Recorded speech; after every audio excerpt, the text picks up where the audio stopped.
Live at 6. You got 500 cars. Yeah, a big winter storm hitting West Michigan today, bringing whiteout conditions, bitter cold, and a lot of crashes, including the one you just saw here out of Hudsonville that involved more than 100 vehicles, leaving dozens of drivers stranded for hours. And we have coverage of that crash and what other West Michigan drivers are experiencing tonight on this weather alert day. Let's see the current conditions right now around West Michigan. Right now, you're taking a live look at downtown Kalamazoo, Battle Creek, Allegan, and Grand Rapids. The snow has slowed down a little bit, but the bitter temps definitely remain. As mentioned, we've had reports coming in throughout the day of crashes and slide-offs that have caused a lot of traffic backups. And we'll hear from Chief Meteorologist Keith Thompson and meteorologist Colin Rogers in just a few minutes. But first, we have live team coverage tonight from our crews who are monitoring the road conditions right now. And let's start with Princess Jeanne Steverson, who is live in Zeeland Township tonight at the scene of that 100-car pileup. Princess.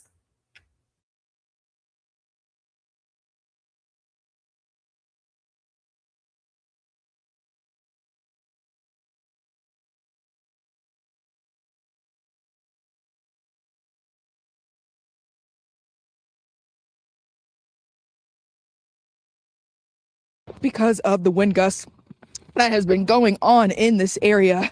Now, even though things are clear now, just know again, just a little over an hour ago, there were several 18-wheelers and cars stranded as a result of that pileup. Ottawa County deputies say that at least 100 cars were involved in the pileup, resulting in close to a dozen injuries. And thankfully, though, we can confirm that they are minor and are being treated at nearby hospitals. So I can tell you that of the 10 people that have been injured, they're all minor injuries, which we're very grateful for. There were no fatalities and no major injuries.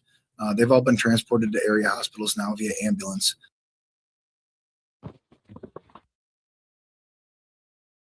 And then I believe we just got a notice from MDOT saying that the highways are now open. But again, just drive with precaution, because even though things may be available, as you can see, the sun is,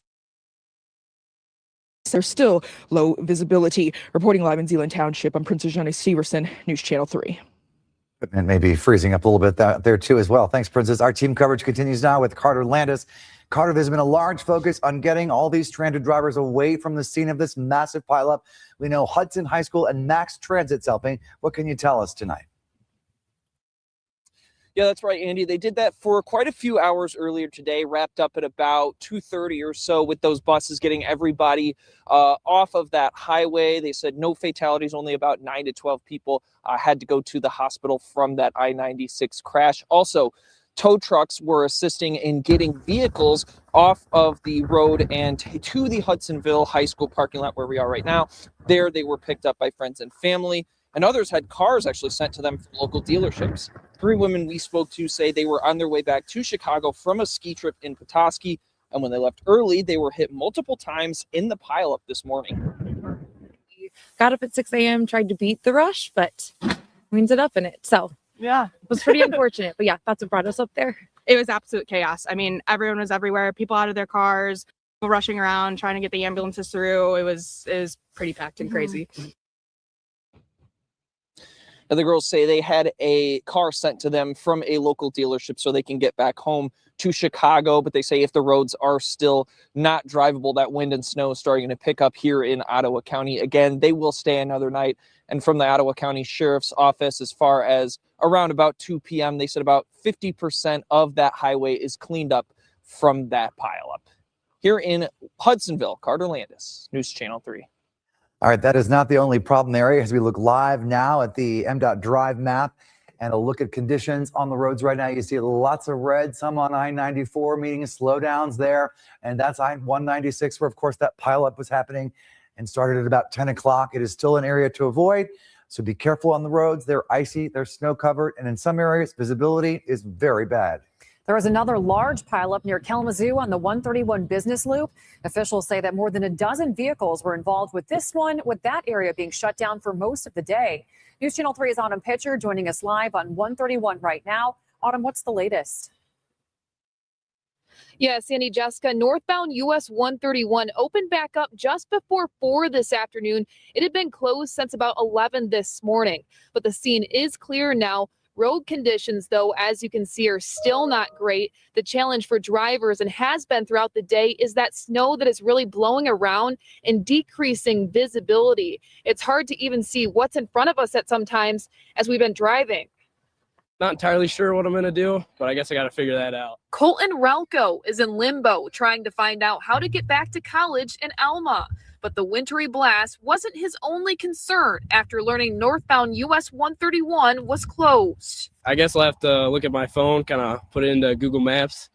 But yeah, I'm a little unsure what to do right now. That closure lasting most of the day due to a 15-car pileup on the Kalamazoo US 131 business loop.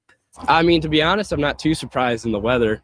It's pretty bad out right now. The Kalamazoo County Sheriff's Office says whiteout conditions caused a series of collisions between cars and jackknife semis.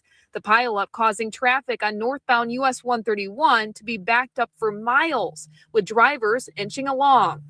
It's backed up, starting to back up real bad. Cameron Berry, along with other drivers, were detoured onto West Main Street. I hope everyone's okay. If you don't have to go out on the road, stay home. Dangerous road conditions and snow whipping around led to multiple other slide-offs throughout the day. One car even flipped over. I mean, you just got to be careful. My mom always told me that you got to be careful. You got to watch out for the other drivers.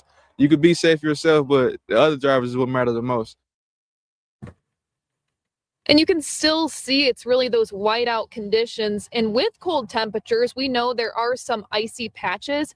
We have been noticing drivers taking it slower, which is always good, of course, to be safe rather than sorry. But I would say definitely a good night to stay inside under some blankets and off those roads if you can. I'm live in Kalamazoo, Autumn Pitcher, News Channel 3. Well, that cold air is going to continue with us for tonight, and we're going to see a little bit more snow, but conditions should relax just a little bit as we go overnight. Of course, this is our coverage of a weather alert day that we told you about, and sure enough, it continues with heavy lake effect snow in some spots, with some whiteout still possible. Frigid wind chills. We are several degrees below zero. And again, that's going to continue to be the case overnight as well. Let's start off with a look at the winter weather alerts that we have. There are two of them that are active right now. Winter storm warning in this pink zone here. That goes until 7 o'clock tomorrow morning. And in the purple area here is where we have a winter weather advisory. Not as much snow expected in the advisory area compared to the warning area here, but both will still have a lot of wind, and that means some blowing snow and also some very cold wind chills. We're looking at downtown Allegan right now. The visibility's been in and out. Right now, you can see some of those snow showers, and Allegan, you've been in the thick of it so far today, and that will be the case for you for tonight. Right now, visibility in the area here, half mile in Kalamazoo, 0.8 of a mile in South Haven and Benton Harbor, 1 mile in GR, 2 in Battle Creek. And again, the visibility is down because of the snow that continues falling as well. Let's go live Doppler radar here. These snow bands now pushing on a mainly west to east path here. And so most of it now is west of US 131, but you can see some of those bands. Look at this stretching all the way over to the east side of the state here. But again, any additional accumulation is more likely to be concentrated in that area west of US 131. You know, we would be talking all about the wind chills if it wasn't everything else that's going on. For everything else that's going on, it feels like minus 10 right now in Kalamazoo and Three Rivers, 14 below in Sturgis, minus 11 in Muskegon. This is the kind of stuff that you really seriously have to protect your skin before you go outside. So what's coming up? We go hour by hour. We start here at 7 o'clock this evening. Notice the snow is going to be mainly confined right to the lakeshore, but by tomorrow morning, I think things will start to relax. We get a short breather before the next system moves in. We have team coverage of your weather with meteorologist Colin Rogers standing by live in the studio with what's next. Colin? Yeah, Keith, no rest for the weary, right? We'll see drier conditions Tuesday afternoon and Tuesday evening, but notice some snow reforms late Tuesday night. This is midnight. Continuing during the overnight hours, we'll see some more widespread snow late Tuesday night, early Wednesday morning. Notice those temperatures, though, creeping up throughout the overnight hours, making it up into the mid-20s by the time you step out the door on Wednesday morning. We'll see some snow showers moving off to the east, and we should start to dry up later Wednesday afternoon and Wednesday evening. The good news with this round, though, is temperatures should be in the 20s, if not the lower 30s, so salt will become effective. It'll be easier to clear that snow off of the roads late Tuesday night and Wednesday as this snow falls. Now, in terms of how much we're expecting, here's our snowfall forecast for Tuesday night through Wednesday afternoon. We're looking at a widespread 2 to 4 inches of snow for most of West Michigan. We could have some lower amounts well south of I-94, but some locally higher amounts are possible, especially closer to the lakeshore late Tuesday night and throughout the day on Wednesday. Keith will have a look at those cold temperatures, frigid air that's on the way as we cruise into the end of the week. Much more on that coming up in just a few. Jessica. Colin, thank you. As this winter weather continues tonight, make sure you're prepared with our free News Channel 3 weather app.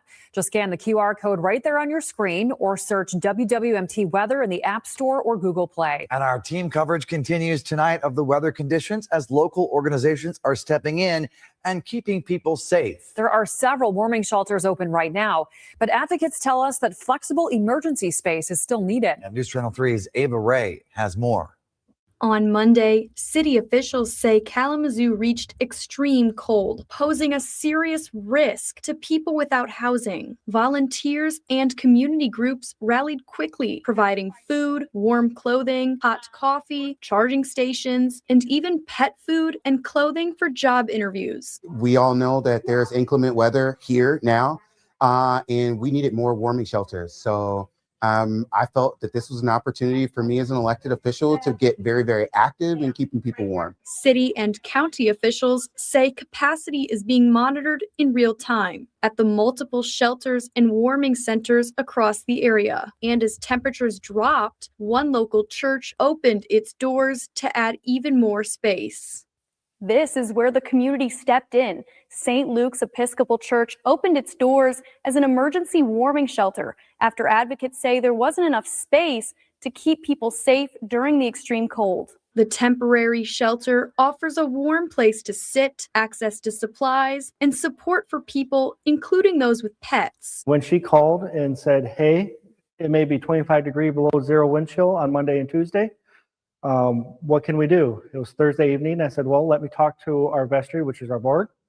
And within an hour, everyone in the vestry said yes. Advocates say the community response shows what can happen quickly, but they say the biggest gap remains overnight emergency shelter. The gap is overnight shelter, really anything. We can show up and do amazing things in a very limited space. We just need the space. And we need it quickly. Like, people are going to die in this. The city and county say free transportation is available to warming shelters, and outreach teams are checking on people at risk during the extreme cold. In Kalamazoo, Ava Ray, News Channel 3. A lot of cancellations because of the winter weather, including the Lowell Township Board meeting, which has been canceled for tonight. It was supposed to be starting within the hour here at 7 at the high school, but the district did cancel school and all evening activities. They are working to reschedule tonight's meeting, and we'll share the new details when they're available. This after a controversial land rezoning request for a new data center in the Lowell area. The Township Board says that proposed data center project is not on the agenda. There have been a lot of closures throughout the day, and we could see more tomorrow as the cold weather continues. To stay up to date with the latest closures where you live, head to our website, find the weather tab, and click on closings. Up next, it is Martin Luther King Jr. Day in America, how the community in Kalamazoo is honoring the life and legacy of the slain civil rights leader. Dams at risk for a catastrophic failure. Even though money was set aside to fix the problem, dangerous dams are still here. Dams are starting to fall on disrepair. News Channel 3's chief meteorologist Keith Thompson exposes the high cost of dangerous dams. Tonight at 11 on News Channel 3.